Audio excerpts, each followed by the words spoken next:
കൂട്ടുകെട്ടുകൾക്കും സൗഹൃദങ്ങൾക്കും വലിയ പ്രാധാന്യം നൽകുന്ന ഒരു സമൂഹത്തിലാണ് നമ്മൾ ജീവിക്കുന്നത്. സന്തോഷത്തിലും ദുഃഖത്തിലും താങ്ങും തണലുമാകാൻ കൂട്ടുകാർ ഉണ്ടാകുന്നത് ഒരു അനുഗ്രഹമാണ്.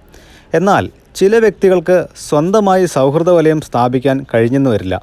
കൂട്ടുകാരില്ലാത്ത അവസ്ഥ പലപ്പോഴും വലിയൊരു ശൂന്യത സൃഷ്ടിക്കാറുണ്ട്. ഈ ഏകാന്തതയുടെ കാരണങ്ങളെക്കുറിച്ചും അതിനെ എങ്ങനെ ക്രിയാത്മകമായി സമീപിക്കാമെന്നും നമുക്കൊന്ന് പരിശോധിക്കാം. കൂട്ടുകാർ ഇല്ലാത്തതിന് പല വ്യക്തിപരമായ കാരണങ്ങളുണ്ടാകാം. അത് നമുക്കൊന്ന് പരിശോധിക്കാം. അതിലാദ്യത്തേത് അകന്നു നിൽക്കാനുള്ള പ്രവണത. ചിലർക്ക് മറ്റുള്ളവരുമായി അടുത്തിടപഴകാൻ മടിയോ ഭയമോ ഉണ്ടാകാം. ഇത് സാമൂഹികമായ ഇടപെടലുകളിൽ നിന്ന് അവരെ അകറ്റുന്നു. ഇനി രണ്ടാമത്തെ കാര്യം, മാറിയ സാഹചര്യങ്ങൾ. ജോലി, താമസം തുടങ്ങിയവയിലെ മാറ്റങ്ങൾ കാരണം പഴയ സൗഹൃദങ്ങൾ നിലനിർത്താൻ കഴിയാതെ പോകാം.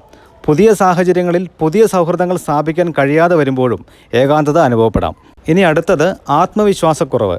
മറ്റുള്ളവരുടെ മുൻപിൽ സംസാരിക്കാനും ഇടപഴകാനുമുള്ള ആത്മവിശ്വാസക്കുറവ് സൗഹൃദങ്ങൾ സ്ഥാപിക്കുന്നതിൽ നിന്ന് തടസ്സമുണ്ടാക്കും. ഇനി അടുത്തതായി വ്യത്യസ്തമായ താല്പര്യങ്ങൾ. സ്വന്തം താല്പര്യങ്ങളും ഇഷ്ടങ്ങളും മറ്റുള്ളവരിൽ നിന്ന് വ്യത്യസ്തമായിരിക്കുമ്പോൾ പൊതുവായ ഒരു സൗഹൃദത്തിന് സാധ്യത കുറയാം. കൂട്ടുകാരില്ലാത്തവർ സമൂഹത്തിൽ പലപ്പോഴും തെറ്റിദ്ധരിക്കപ്പെടാറുണ്ട്. ഒറ്റപ്പെട്ടവർ, ഒതുങ്ങിക്കൂടുന്നവർ തുടങ്ങിയ ലേബലുകൾ ലഭിക്കുന്നത് അവരുടെ മാനസികാവസ്ഥയെ കൂടുതൽ ബാധിച്ചേക്കാം. എന്നാൽ എല്ലാവർക്കും ഒരേപോലെ സാമൂഹിക ബന്ധങ്ങൾ ആവശ്യമായി വരില്ല. ചിലർക്ക് കുറഞ്ഞ എന്നാൽ ശക്തമായ സൗഹൃദങ്ങളോ അല്ലെങ്കിൽ സ്വയം ഇഷ്ടമുള്ള കാര്യങ്ങളിൽ മുഴുകുന്നതോ ആയിരിക്കും കൂടുതൽ സന്തോഷം നൽകുക. ഇനി ഈ ഏകാന്തതയെ മറികടക്കാനുള്ള വഴികൾ എന്തൊക്കെയാണെന്ന് നമുക്കൊന്ന് നോക്കാം. ഇതിൽ ആദ്യത്തെ കാര്യം സ്വയം കണ്ടെത്തുക. ഈ ഏകാന്ത സമയം നിങ്ങളുടെ ഇഷ്ടങ്ങളെയും കഴിവുകളെയും തിരിച്ചറിയാനും വികസിപ്പിക്കാനും ഉപയോഗിക്കുക. വായന, എഴുത്ത്, ഹോബികൾ എന്നിവയിൽ മുഴുകുന്നത് ആത്മസംതൃപ്തി നൽകും. ഇനി രണ്ടാമത്തെ കാര്യം, പുതിയ കാര്യങ്ങൾ പഠിക്കുക.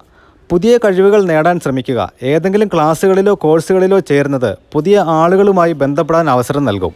ഇനി അടുത്ത കാര്യം, സാമൂഹിക ഇടപെടലുകൾ തുടങ്ങുക. ചെറിയ കാര്യങ്ങളിൽ തുടങ്ങി പതിയെ പതിയെ സമൂഹമായി ഇടപഴകാൻ ശ്രമിക്കുക. ചിരിച്ചുകൊണ്ട് സംസാരിക്കാൻ ശ്രമിക്കുന്നത് നല്ലൊരു തുടക്കമാകും. ഇനി അടുത്തത്, കുടുംബ ബന്ധങ്ങൾക്ക് പ്രാധാന്യം നൽകുക.